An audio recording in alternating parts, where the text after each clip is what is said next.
Welcome to the Hockey Writers Maple Leafs Lounge, a weekly show from our Toronto Maple Leafs writing crew, bringing you the latest news, rumors, trades, player grades, prospects, and much more.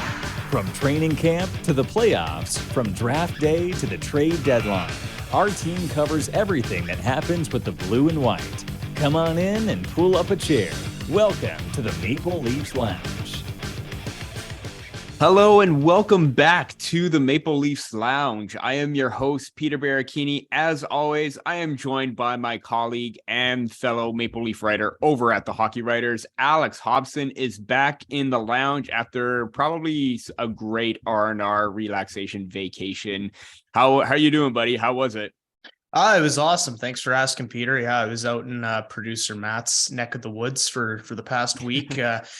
Great weather out there. You know, it hovered for our Canadian listeners. It hovered in between about 5 degrees and -5 for the entire trip. So it's just a really comfortable, nice range to be in where it's not too hot, not too cold. The mountains were awesome. Yeah, it was great to be out there, but I'm of course happy to be back. And you know that while I was gone, I didn't miss a lick of what was going on in the rumor mill or what the Toronto media was talking about. I was still wrapped right up in it. So I'm going to have a lot to say today. I was about to say you should have plugged out, just deplug everything, sign off of everything. But then again, Maple Leafs, everything revolves around them. And it's never a dull moment right now, as we always say. And we're going to get to that in just a moment with all the Leafs news and the games that they have played so far since coming back from the All-Star break. And before we get into the news, this episode is brought to you by our sponsor, Hockeypedia. Have you ever been looking for details on a team's player list? Do you want to know the Maple Leafs Stanley Cup history? Insert 1967 jokes. Yep, we've heard it all. We know it's been a long time. Who is in the 2015 Stanley Cup playoffs? What are the NHL awards and what's their history? If you're interested in these or any other hockey questions, make sure you check out and bookmark the Hockey Writers Hockeypedia, an ever-growing collection of hockey resources that is invaluable to any fan looking for information. Look for a link in the show description below and dive in today. Now that we've got that cleared up, let's get into the big news that has been circulating for the last day or so since that game against the Columbus Blue Jackets on Saturday.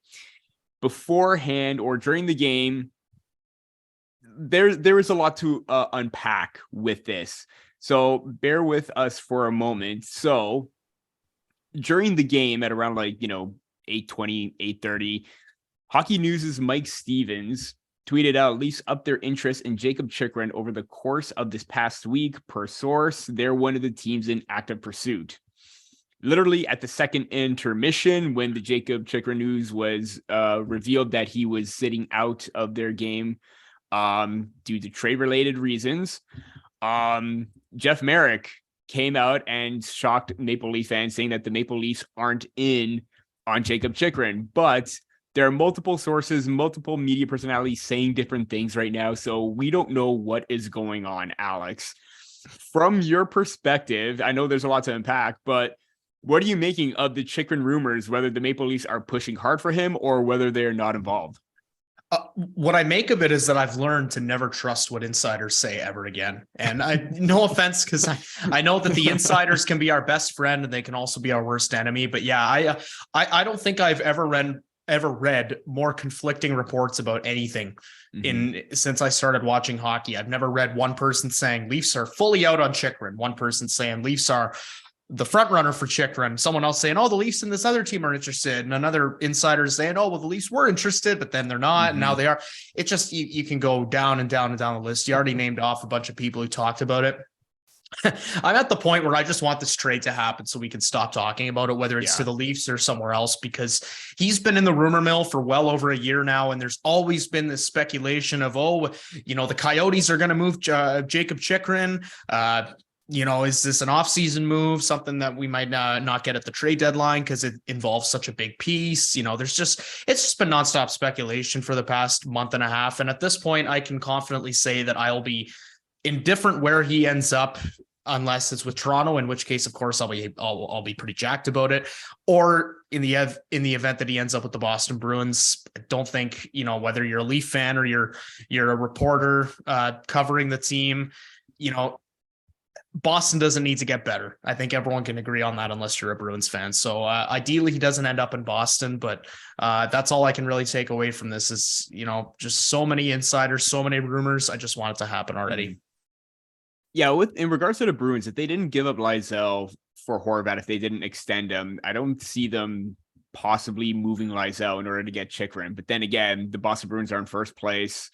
If they have to give him up in the event that they do need Chychrun. And then the same thing happens with the LA Kings. There's one source, Daniel Nugent Bowman, said that doesn't sound like Chychrun is going to the Oilers or the Kings. And then literally a day later, we hear that, I believe it was from Nick Kiprio saying that, the LA Kings are going in. Brant Clark is part of it, but then Brant Clark isn't part of it.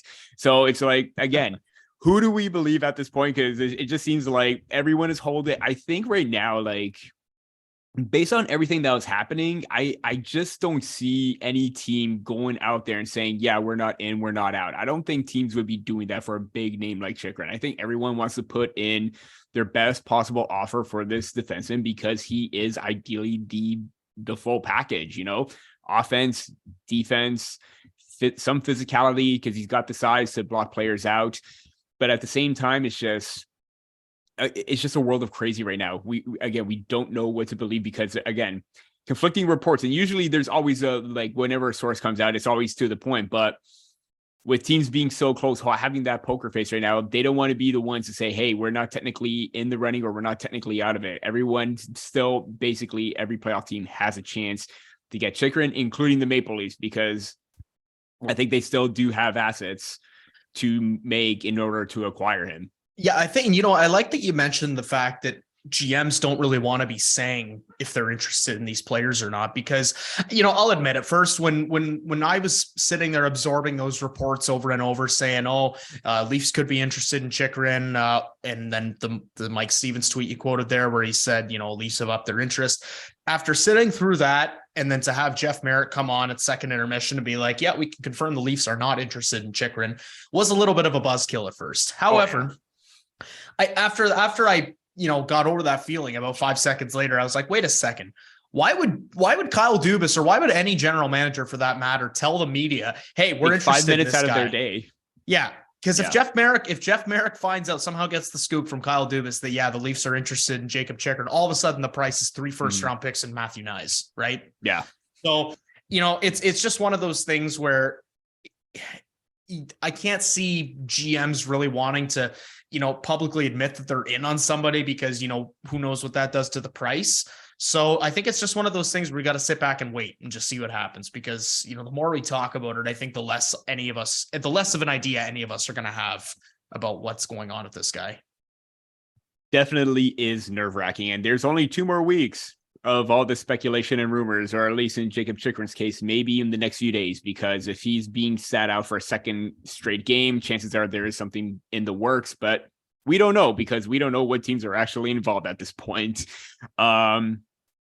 Moving on from one top name to the other, and obviously the Maple Leafs have been kicking tires. At least there have been multiple reports. We can confirm this, that they are interested in Timo Meier. A lot of insiders are saying that they should realistically take a look at him because he does fit their need of a top 6 forward. On 32 Thoughts, the podcast, Elliot Friedman came out with a really great scenario in regards to Timo Meier and the situation that can unfold. There is a tweet out there from Sportsnet. If you search up or go through their feed, are the Maple Leafs looking into trading for Timo Meier? It was a very interesting scenario. Obviously, I'm going to give you the Colts Notes version of this. If you remember that, good for you. Basically, Freeman said that, the Maple Leafs go all in, make that deal for Timo Meier, bring him in, and then play not necessarily the waiting game, but see how things unfold. Who does well, who doesn't. And then from that point on, you could decide if you need to move players out, you could re-sign Timo Meier. Obviously, that $10 million qualifying offer can throw teams off, including the Maple Leafs. But in the event that they don't, they can still flip him for what they traded for him, which is going to be a substantial return. So either way, the Maple Leafs will break even. With now that I got that short, synopsis out of the way, Alex, do you see the Maple Leafs making that big of a trade, not signing him and still flipping him as a result of their current cap situation? I can't really see them making the trade, but I don't think it's because the Leafs aren't willing to. I think similar to the thoughts that we may have gone through yesterday with the whole Brandt Clarke and Jakob Chychrun thing, I just flat out don't think the Leafs can offer up the best package. And I think that when you've got a guy like Timo Meier on the block, who, like he said, this guy's a point of game player. He essentially produces at the same clip as William Nylander, and then he brings the physicality of, I'll say Tom Wilson as an example, but Tom Wilson's obviously a little more of an animal than Timo Meier is. But, when you've got a guy as prestigious as that, everybody's going to be putting together their best offer. And, there's been a lot of rumors about Meier ending up with the New Jersey Devils. And I still think that's probably the most likely destination for him, because much like the Kings could offer up Brandt Clarke for Jakob Chychrun, Devils can offer up Alexander Holtz for Timo Meier.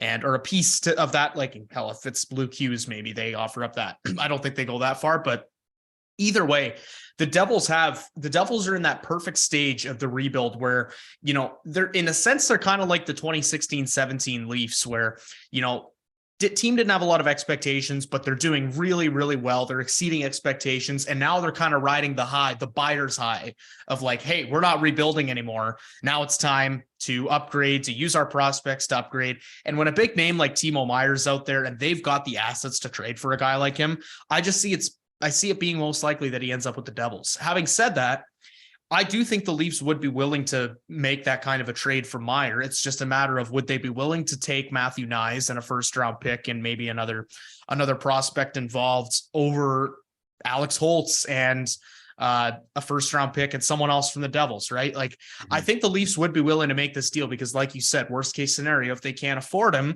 then they just flip him for the assets they gave up or something similar to that.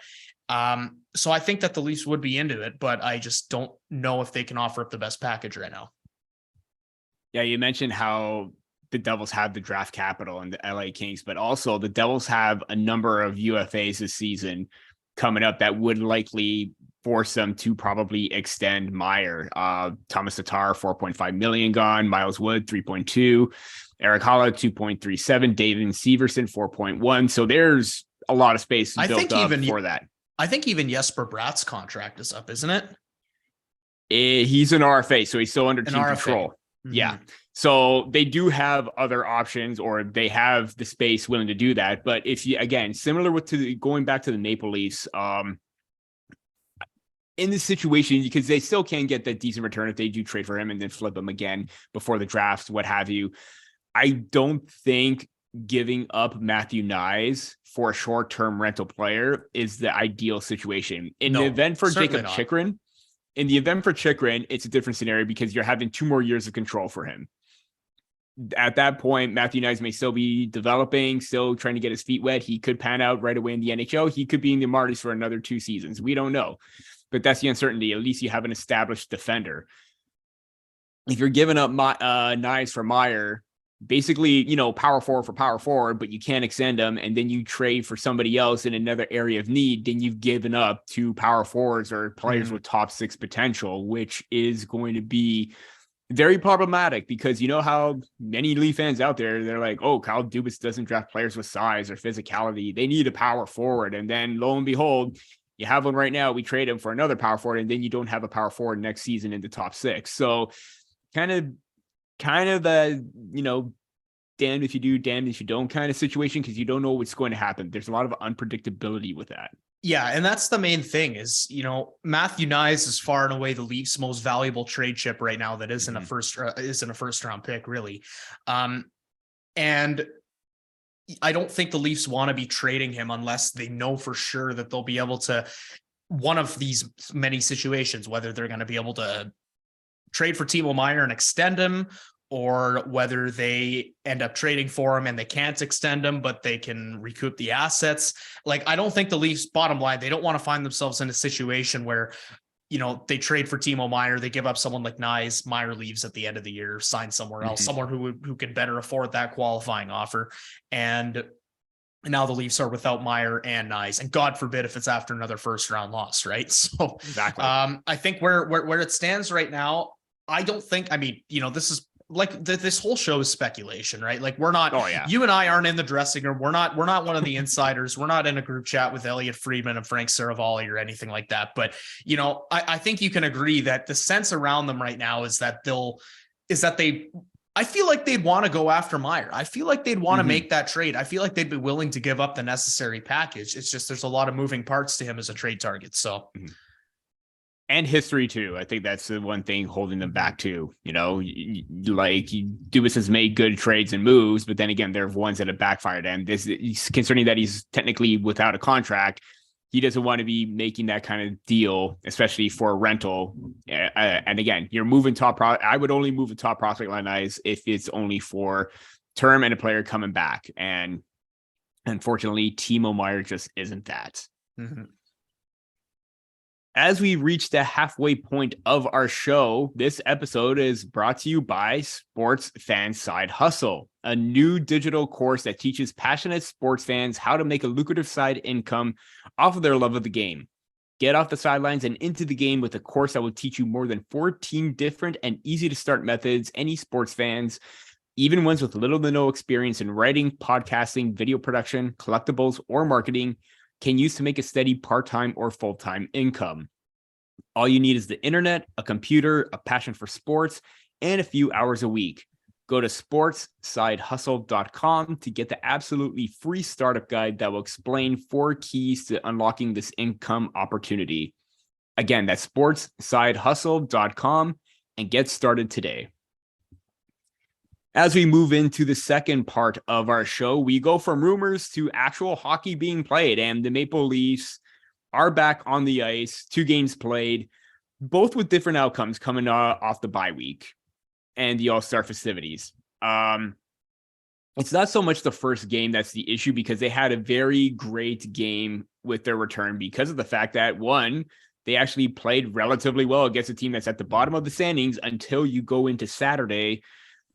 And then you see that first period, you think everything's looking great. 2-0 again, dominating play. And then you get to that second period and everything just comes crashing down.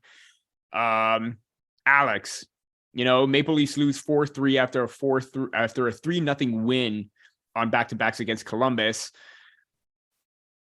Again, we've always talked about this, playing down to the opponent. A lot of self-inflicted errors, a lot of poor plays, positioning, awareness, puck management, what have you.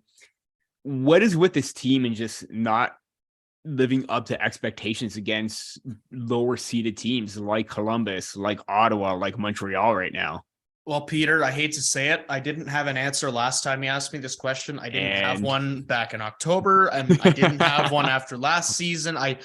The season before that. We've had this conversation probably 10 times before on the show, and I still don't have an answer. I'm going to be honest, though. I find myself caring so little about things that happen this year. So I'll give you this.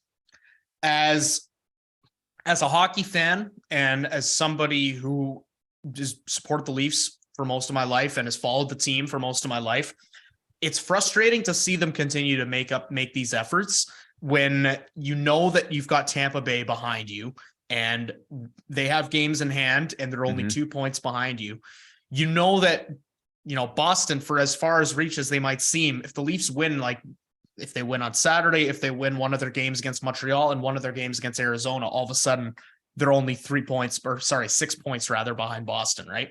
So in that sense, it's frustrating. But then at the same time, I sit here and I think, man, the Leafs came so close last year. They were 1 goal away from us never having to have this conversation ever again. And they didn't make it work. So at this point, we know how close they can get. We know what they're capable of. They either have it or they don't. And I don't think that as much as home ice advantage would be preferred, I don't think that one more home game for Tampa Bay is going to be the backbreaker between the Leafs winning a series or not.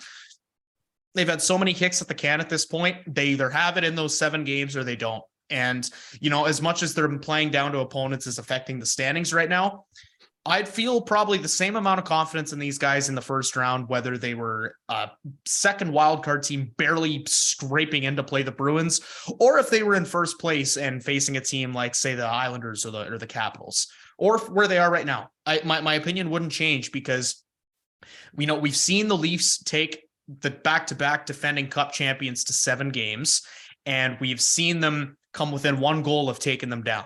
We've also seen them lose a 3-1 series lead to the Montreal Canadiens, who didn't even finish that season above 500. We've seen them lose in the bubble to the Blue Jackets. We've seen them lose to just about every imaginable scenario in the playoffs. I at this point, I don't think that there's any one backbreaker. It's just they have it or they don't. So yeah, it sucks to see them give up these points to Columbus, but really, I'd probably have the same level of confidence in them beating the Bruins as I would the Capitals or the Lightning. So I really just have a hard time, getting overly frustrated about it because it all depends on what happens in those 7 games. I don't think it matters who they play. Yeah, it very is concerning because how can you be taken seriously the Maple Leafs, based on the standings, they are a top 5 team right now, top 10 team where they are, but how can you be taken seriously if you can't even win those winnable games against opponents that you're supposed to? And I understand you're not going to win them all. Teams have had bad breaks against lower seeded teams. It happens. But when you're the Maple Leafs and it's been happening this consistent and this often, that is a trend that you need to break right away because, that's not the kind of player mentality that you want to have going in. And, we talk about how well they play against other like top tier teams like Boston, like Tampa Bay, like the New York Rangers that we've seen this season. We've seen them play well against them. I just don't understand why they can't replicate that same kind of play and dominance and impose their will against teams that are, like bottom 8, bottom 10 in the standings right now. It's just like, I again, kind of like you, I can't wrap my head around it. I don't understand how it is, but here we are. We're still talking about playing down to the opponents or not playing well against bottom seeded teams because, like you said, easy points are getting the way. It can have an impact on the standings. It may not.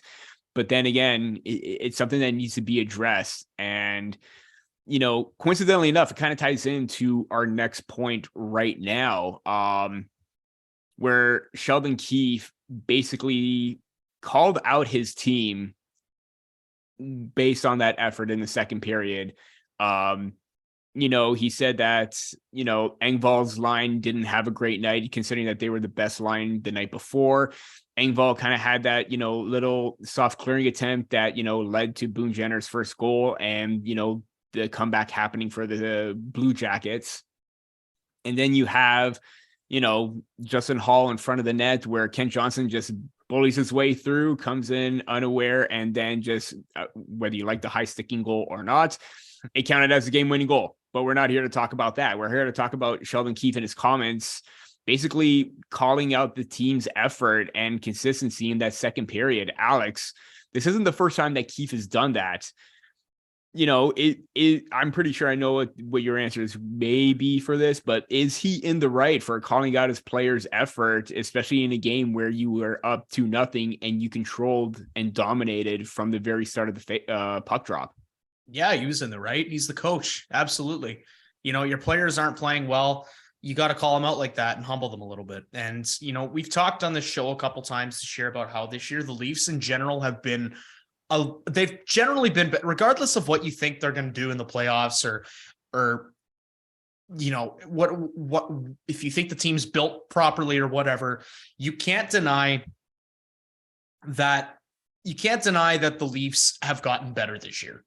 Overall, they are more sound defensively. They've won more low scoring games than they have in the past. They're not the same team from like 3 years ago that would have to come out and win like 6-5 every night to win their games. They've proven they can play shutdown hockey. They've proven, well, I don't know if I can say proven yet, but they've shown that they have a goalie who, for the most part this year, has been awesome and has been everything they could have asked for. So it's like, they are better as a unit this year, but that doesn't mean that you can let them get into their own heads and think, yeah, we're better as a unit. We're good. We don't need to worry about these games. If your team's going to come out and lose 4-3 to the last place team in the league, and I don't care if it was a back-to-back, it was also a back-to-back for the Blue Jackets, so don't make that excuse. Then yeah, I mean, you got to humble them. You got to let them know they didn't play well, and efforts like that are not acceptable. That's really all that comes down to for me.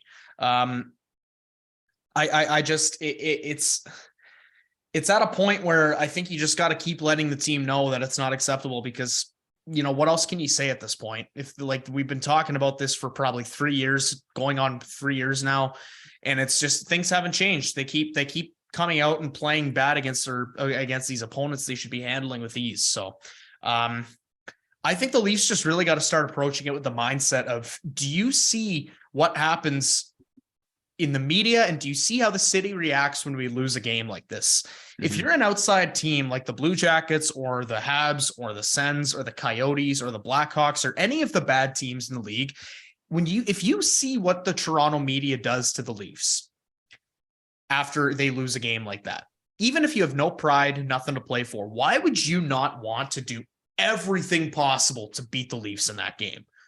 The Leafs got to start approaching them, start approaching these games as if, they got to start approaching games like that. That's really all it comes down to. They got to start approaching these games thinking, okay, this team, yeah, they're last place in the league, but they want nothing more than to beat us tonight. So we got to be ready like we're playing the Boston Bruins. So that's really all I have to take away from it.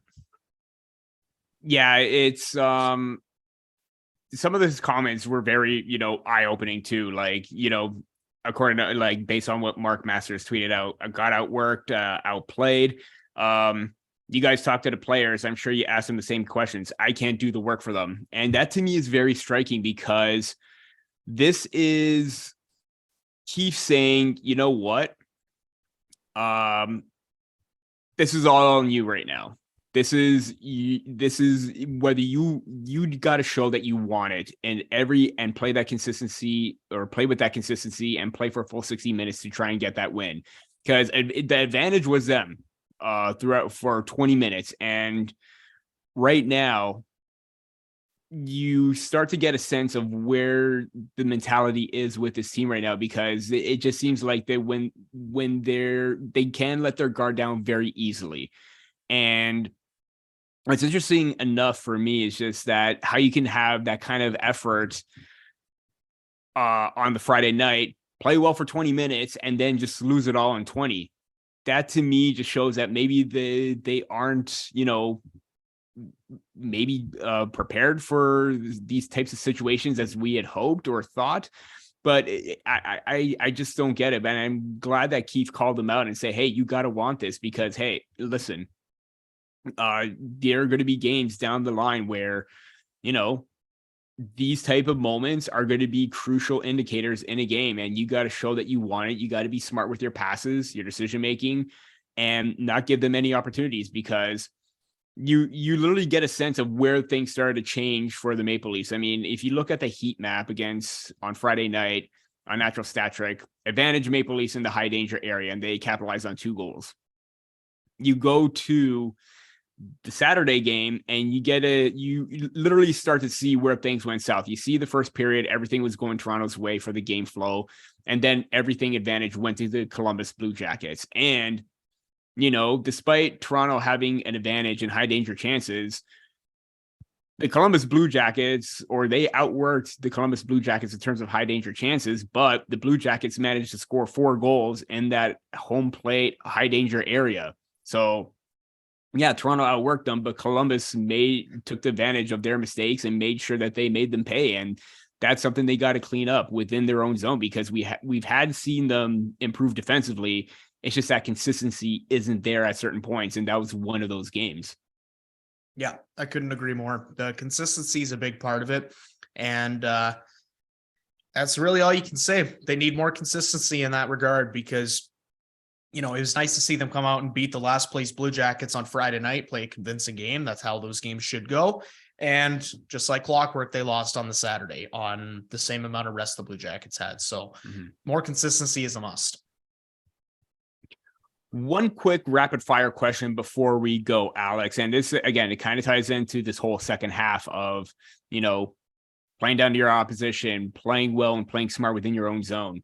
The next 4 games are going to be very crucial. I know what this question's going to be. Yes. 2 games against the Blackhawks, 1 game against the Montreal Canadiens, and 1 game against the Buffalo Sabres. Although the Sabres have improved, they've had their struggles as of late. So these 4 games, Alex, is this stretch the most important stretch for the Maple Leafs this season? Oh, that's not what I thought you were going to ask me at all. Oh, I'm curious. I'm curious to know what I was going to ask you. Yeah, I thought you were going to ask me a record prediction over those 4 games. Well, but if you want to give that, go ahead. I'll give that just because that's what I thought you were going to ask me. So I thought of one, but I want them to prove me wrong. I want them to prove me wrong, but I think over those next 4 games, it's going to be 2-1-1. And I think that by the end of that gives the Leafs 3-2-1 over that stretch, which is like, it's okay, but you want to see them do more. But anyways, I'm not going to analyze that. I'm not going to analyze something that hasn't even happened yet. So yes, I would say this is one of the most important stretches of the season for the Leafs this entire month, because even when you get past that Buffalo game, I think they play Minnesota 1 game, and then they have another game against someone else.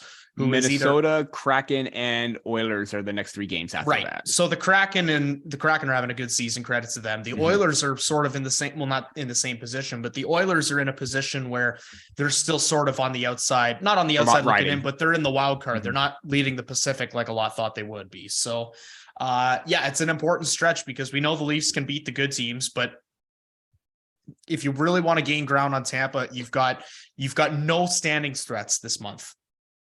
It's going to be very interesting to see how the Leafs stack up with this. Absolutely. The Chicago Blackhawks are 31st overall in the league. The Montreal Canadiens, 26th. And of course, the Buffalo Sabres, they're 20th. Again, better record, better improvement. We're seeing that, but they have had stretches again where things haven't gone their way. And Toronto did win their last outing against Buffalo. So, out of those 3 teams, 2 of them are, in the bottom, 6, 7, 8, what have you. Very important stretch of games right now because these are going to be important points. I think a total of going to be 8 points in those 4 games, if my math is correct. 4 times 2 is 8. But if you get those 8 points, that's going to be very crucial, and you can get that separation in the standings. If you don't, and you get anything like, maybe 4 or 5, that might be a little bit of cause for concern, but we will see what happens because, we're looking way too ahead into the future, but let's hope that they turn their play around, especially against Montreal and Chicago, who are at the bottom of the standings.